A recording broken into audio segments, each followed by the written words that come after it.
6월 25일은 우리나라 역사상 잊을래야 잊을 수가 없는 날입니다. 6.25는 우리 민족을 지금까지 둘로 나누게 한 비극적인 날입니다. 올해로 6.25 전쟁 발발 69주년을 맞는 해입니다.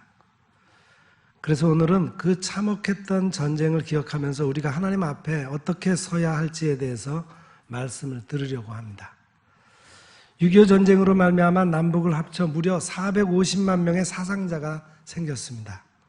전쟁 고아가 5만 명, 남편을 전쟁에서 잃은 젊은 여인들이 3만 명, 행방불명된 자가 36만 명, 북한으로 납치되어 끌려간 사람이 8만 명이 있습니다. 뿐만 아니라 남과 북으로 흩어진 이산가족이 1천만 명이나 되었으며 그 중에 300만은 죽고 700만 명만 남아 있습니다. 그 당시 우리나라 인구가 3,300만 명이니까 온 국민의 3분의 1이 이산가족이 된 셈이에요. 이로 인해 아직도 이산가족들은 혈육을 만나려고 하는 희망을 가지고 살아가고 있습니다. 전쟁의 원인을 흔히 사람들은 이렇게 말합니다. 민족의 감정 때문에 일어나고, 종교적인 갈등 때문에 일어나고, 권력 때문에 일어나고, 정복하고 싶은 욕망 때문에 일어나고, 또 국가 간의 경제적 이익 때문에 전쟁이 일어난다고 합니다. 6.25 전쟁이 일어났던 당시도 이러한 여러 이유들을 찾아볼 수가 있습니다. 북한 공산당은 남한을 침략하기 위해 소련으로부터 탱크 150대를 지원받았습니다.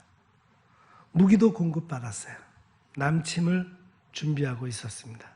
그러나 1950년 1월 10일 미 국무장관이었던 에치스는 바로 우리나라를 미국의 태평양 방위선에서 제외시킨다는 그런 발표를 했습니다.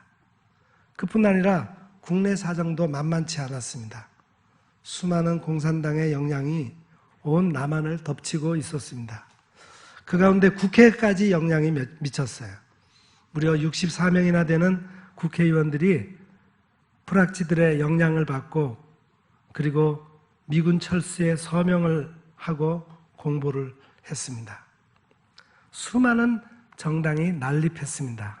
국론은 분열되고 사회는 극도로 나빠졌습니다. 그럼에도 불구하고 우리는 준비하지 않고 있었습니다. 국군의 3분의 2가 외출 혹은 휴가를 가버린 1950년 6월 25일 새벽 4시에 9만의 인민군대들은 폭풍작전이라고 하는 작전명을 가지고 38선의 5군데를 도발하는 그런 점령 침략 전쟁을 시작했습니다. 우리는 여러 가지로 전쟁의 핑계를 댈 수가 있습니다. 그 전쟁은 미국 때문이다. 혹은 소련 때문이다. 우리 정치가들 때문이다. 준비하지 못했기 때문이다.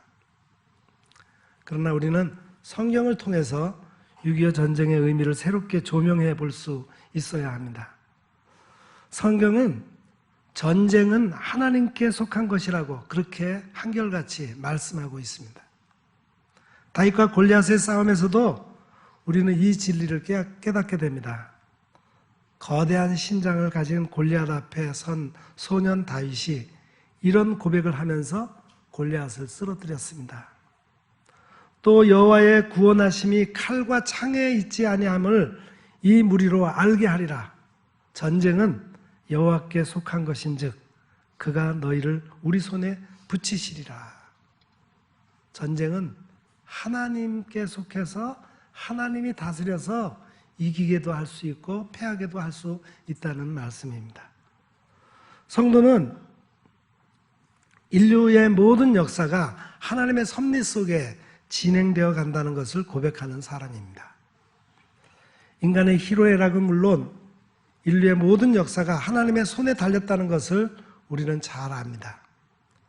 성도는 인류의 전쟁사까지도 하나님의 섭리 속에 진행되어 왔다는 것을 고백하지 않을 수 없습니다. 하나님께서 이스라엘에게 복을 주실 때, 젖과 꿀이 흐르는 가나안 땅을 주실 때에도 전쟁을 통해서 주셨습니다. 또한 이스라엘을 심판하실 때도 전쟁을 통해서 심판 계획을 완성하셨음을 알 수 있습니다.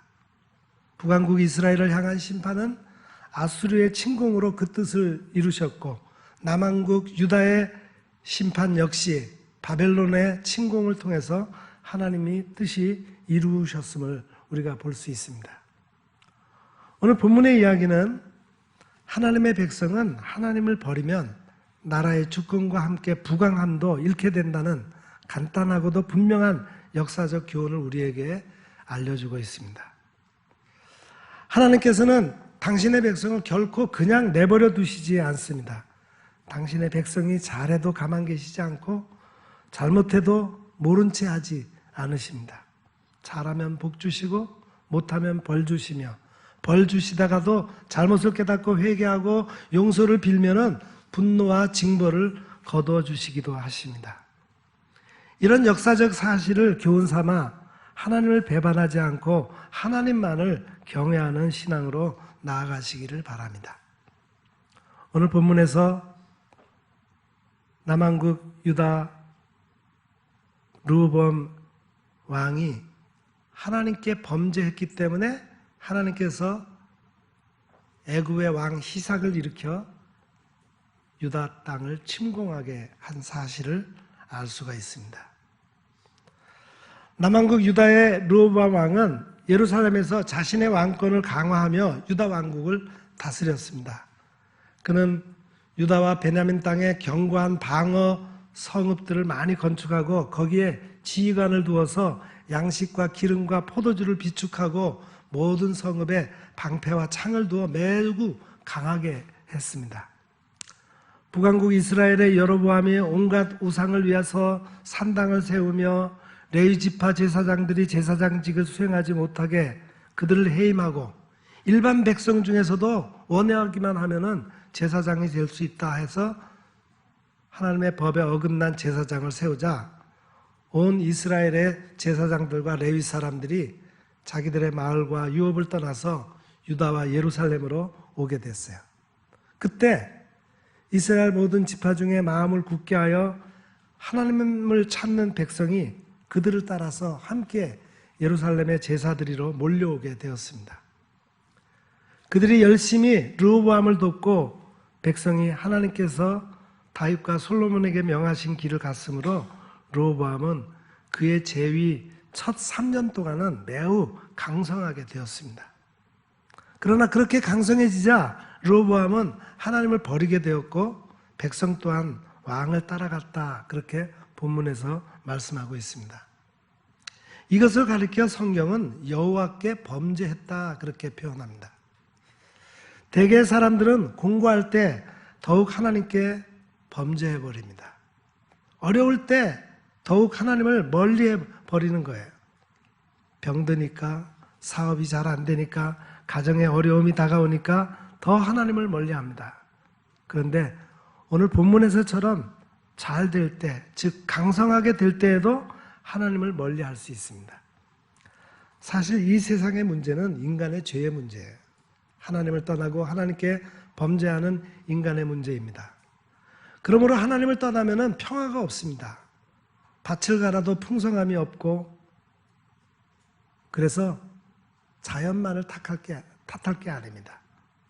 세상을 비난할 것도 아니에요.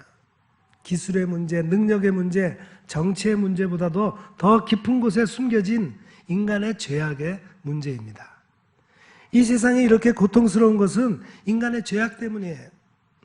오늘 본문에도 르호보암이 율법을 버리니 온 이스라엘 백성들이 그를 본받아 함께 하나님께 죄를 지었음을 기록하고 있습니다.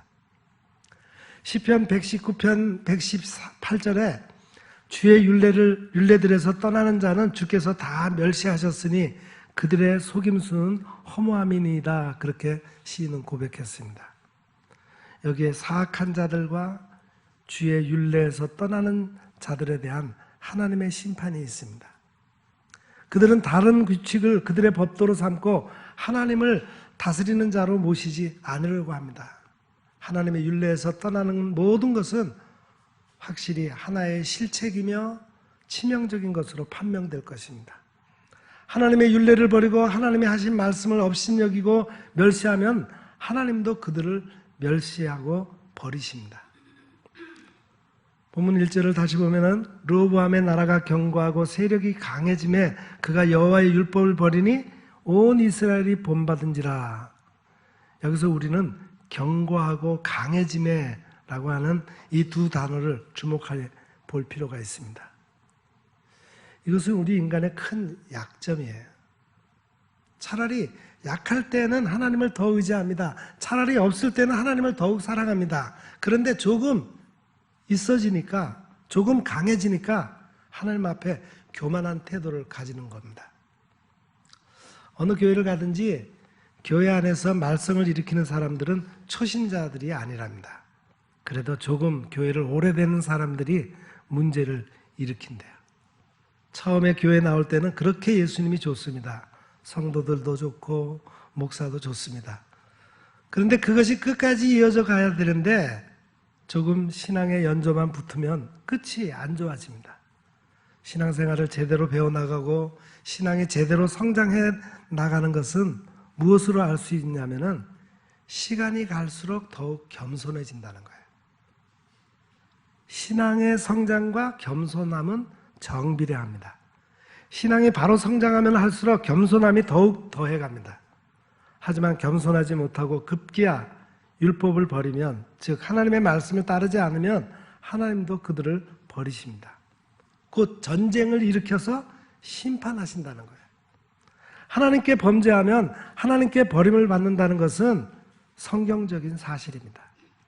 하지만 하나님께 범죄했을 때 하나님의 심판이 있다는 사실을 깨닫고 하나님께 회개하고 바로 나간다면 다시금 쓰임을 받을 수가 있습니다. 사실 우리는 인생을 살면서 많은 죄를 짓습니다. 알고도 짓고 모르고도 짓고 약해서도 짓고 고의적으로도 죄를 짓습니다. 그래서 그렇게 죄를 짓고 살지 않을 수 없는 우리 인생을 보고 성경은 의인은 없나니 한 사람도 없다 그렇게 말하고 있습니다. 그런데 그 우리가 짓는 죄가 우리에게 멸망과 심판의 원인이 되기도 합니다만 또 어떤 때는 그 죄가 오히려 은혜와 복의 길을 우리에게 열어주기도 합니다. 그런데 성도된 우리가 하나님께 범죄하고 거룩한 공동체에 죄가 들어오게 되면, 그리고 그 죄를 용납하게 되면 복음의 능력은 상실되고 성도들의 마음에 기쁨은 사라지고 이 땅의 평화가 깨어집니다. 그러므로 하나님께 범죄하면 하나님이 우리를 버리신다는 사실을 다시 한번 마음에 새기며 죄를 멀리하며 하나님과의 관계를 바르게 가지도록 힘쓰는 여러 성도님들이 다 되시기를 바랍니다. 자, 르호보암이 하나님의 율례를 떠나고 죄를 범했을 때 어떻게 됐다 그랬습니까? 그가 강력하게 세운 견고한 성읍들이 다 빼앗기게 됐다 그랬어요. 여기 4절에 보면은 시삭이 유다의 견고한 성읍들을 빼앗고 예루살렘에 이르니 그랬습니다. 하나님은 사랑의 하나님이십니다. 그리고 심판의 하나님이시기도 하셔요. 대개 심판의 원인은 하나님께 대한 불순종입니다. 역대하 7장 22절에 대답하기를 그들이 자기 조상들을 애굽 땅에서 인도하여 내신 자기 하나님 여호와를 버리고 다른 신들에게 붙잡혀서 그것들을 경배하여 섬김으로 여호와께서 이 모든 재앙을 그들에게 내리셨다 하리라 하셨더라 그렇게 되어 있습니다. 하나님의 계명을 순종하지 않거나 하나님이 가장 싫어하는 우상을 경배하면 삶을 어렵게 만들고 하나님이 임재하시는 성전이지만 그것을 버리겠다고 하셨어요. 본문에도 르호보암 왕과 백성들이 하나님께 범죄함으로 인해서 애굽 왕 시삭을 사용하여 성읍을 빼앗아가게 하셨습니다. 이것은 인간의 머리로 도모하는 것들이 아무리 견고하다 하더라도 하나님의 심판 앞에서는 당할 수가 없다는 사실을 보여주고 있는 겁니다. 무엇을 빼앗긴다는 것은 정말 수치스러운 일입니다. 그리고 멸망입니다. 우리의 소중한 것을 다른 사람들에게 빼앗긴다면 빼앗긴 자의 심정은 이루 말할 수 없는 고통을 받을 것입니다. 요즘 경제의 어려움으로 회사가 부도가 나서 직장을 빼앗기고 가정을 잃는 경우가 우리 주변에 많이 있습니다. 이렇게 우리가 귀중히 여기는 것을 빼앗긴다는 것은 무척 마음 아픈 일입니다. 시편 56편 2, 3절에 내 원수가 종일 나를 삼키려 하며 나를 교만하게 치는 자들이 많사오니 내가 두려워하는 날에는 내가 주를 의지하리이다, 그렇게 고백하고 있습니다. 여기 보면 원수가 삼킨다, 원수가 나를 친다, 그렇게 표현했어요. 결국 이것은 강한 자, 가진 자, 권력자가 약한 자, 없는 자, 가난한 자를 착취하며 억압하고 있다는 사실을 말합니다. 시편의 이 말씀은 개인의 탄원시이기도 하지만 이런 탄원을 하나님께 드리는 약자는 개인일 수도 있고 민족일 수도 있고 자연일 수도 있습니다. 오늘날의 교회는 끊임없이 개혁되어야 합니다. 성도된 우리들이 신앙생활을 한다고 하면서 우리의 언행심사가 불신자들과 똑같이 생각하고 그들이 원하는 것처럼 똑같이 세상의 물질과 향락과 세상에 썩어질 것을 추구한다면 우리는 영적인 의미에서 우리도 우상 숭배자들입니다. 이런 영적 우상을 온전히 제거할 때 내가 살고 가정이 살고 나라와 민족이 사는 역사가 임합니다. 신명기 30장 17절 18절에 그러나 내가 만일 마음을 돌이켜 듣지 아니하고 유혹을 받아 다른 신들에게 절하고 그들을 섬기면 내가 오늘 너희에게 선언하노니 너희가 반드시 망할 것이라. 너희가 요단강을 건너가서 차지할 땅에서 너희의 날이 길지 못할 것이니라, 그렇게 경고하셨습니다. 이것이 오늘날 교회가 끊임없이 개혁되어야 할 이유입니다.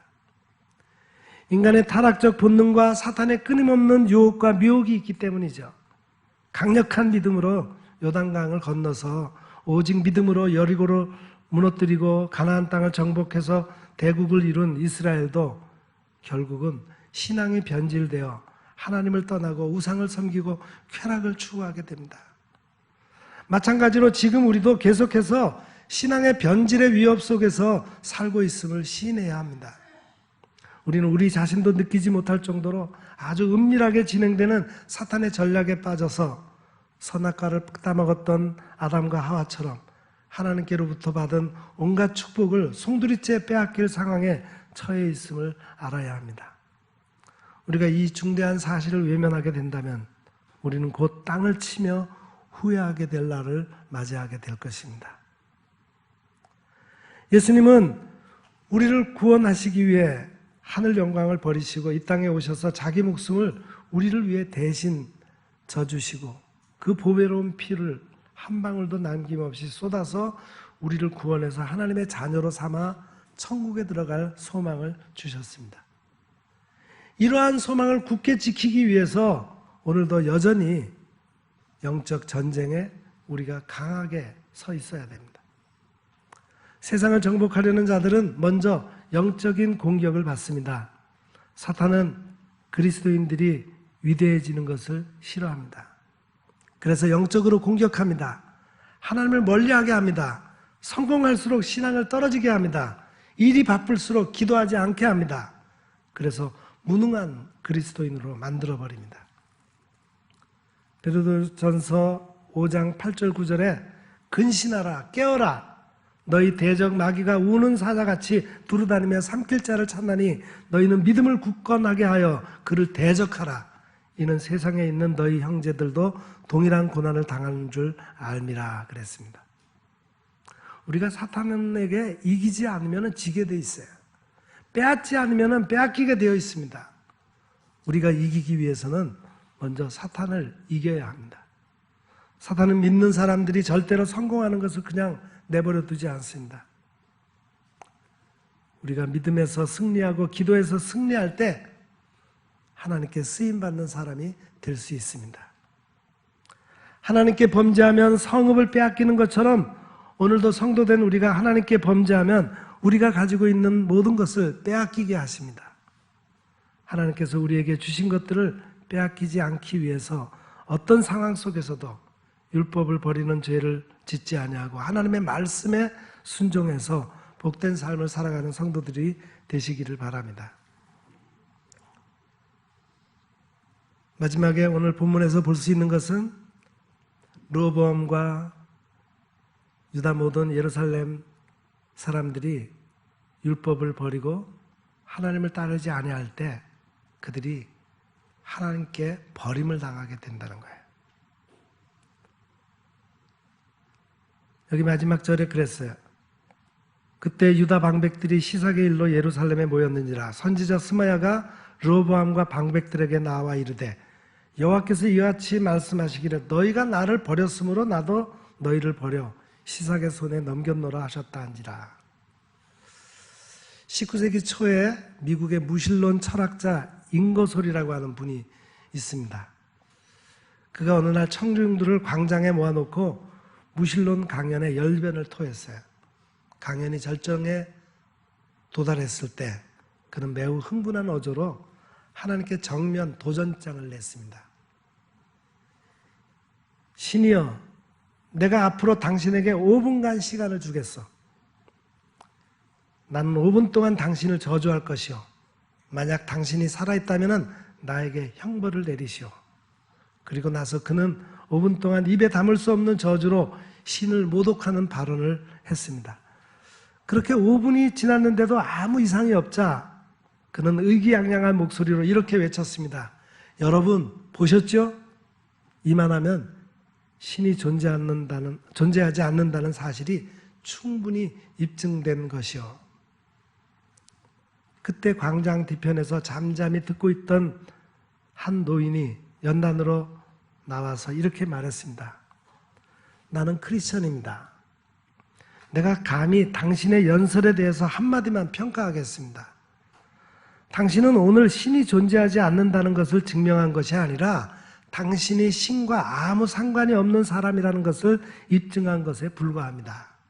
왜냐하면 내가 믿고 경험하는 하나님은 내가 그분을 거스를 때 나를 책망하시고 때로는 나를 징계하십니다. 나는 그분의 자녀이기 때문입니다. 그런데 하나님께서 지금 당신에게 침묵하시는 것은 당신이 버림받은 사람인 것을 입증할 뿐입니다. 히브리서 12장 8절에 징계는 다 받는 것이거늘 너희에게 없으면 사생자여 친아들이 아니니라, 그런 말씀이 있습니다. 우리가 죄를 지어도 아무런 징계가 없다면 하나님의 자녀가 아닐 수 있습니다. 우리가 성경을 보면은 인간의 죄에 대한 하나님의 심판은 세 가지로 나눌 수 있어요. 첫째는 즉각적인 심판입니다. 우리가 죄 짓는데 바로 하나님께서 심판해 주시는 거죠. 둘째는 유보적인 심판이 있습니다.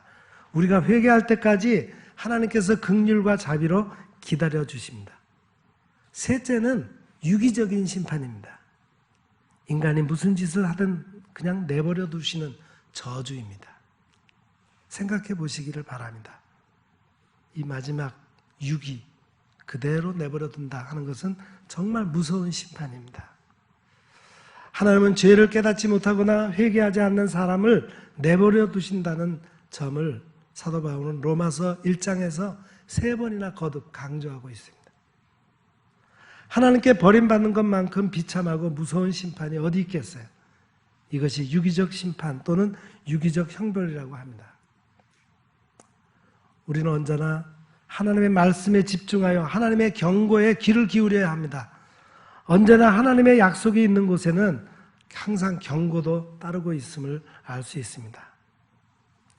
역대하 7장 19절 20절에 그러나 너희가 만일 돌아서서 내가 너희 앞에 둔 내 율례와 명령을 버리고 가서 다른 신들을 섬겨 그들을 경배하면 내가 너희에게 준 땅에서 그 뿌리를 뽑아내고 내 이름을 위하여 거룩하게 한 이 성전을 내 앞에서 버려 모든 민족 중에 속담거리와 이야기거리가 되게 하리니 그랬습니다.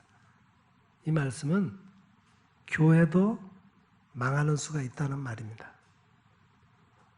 예수님을 실컷 믿고 그렇게 해도 수치거리가 될 수도 있다는 말이에요. 우리는 이 말씀 앞에 가슴이 섬뜩해야 합니다. 혹 내가 이 길을 걷고 있지는 않은지 정신이 번쩍 들어야 합니다. 정신 못 차리면 언제든지 버려짐을 당할지도 모릅니다. 시편 81편 11절 12절에 내 백성이 내 소리를 듣지 아니하며 이스라엘이 나를 원하지 아니하였도다. 그러므로 내가 그의 마음을 완악한 대로 버려두어 그의 임의대로 행하게 하였도다 그랬습니다.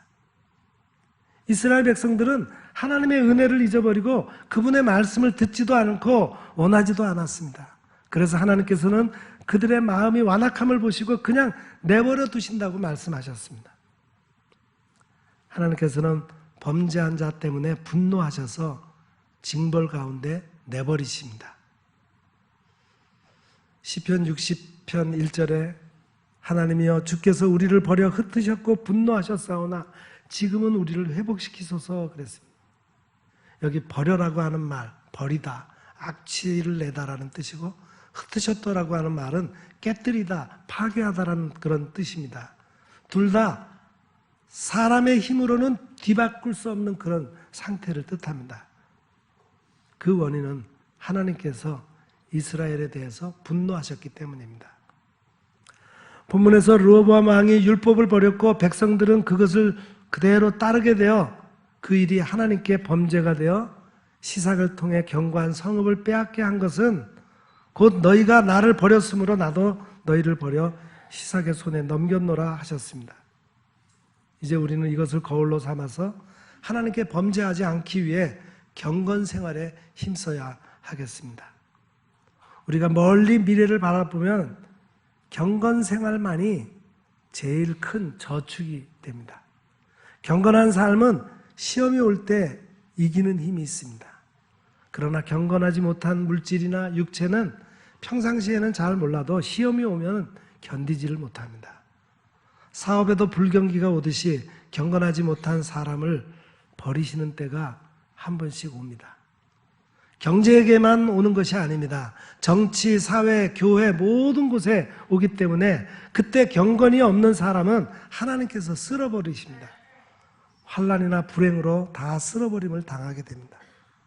어떤 악을 행해도 가만 놓아두어야 합니다. 왜냐하면 하나님의 때가 있기 때문입니다. 언젠가는 쓸어버림을 당하게 됩니다. 정한 시기가 되면 하나님께서 청소하십니다. 그러므로 우리는 경건에 대한 노력을 꾸준히 해야 됩니다.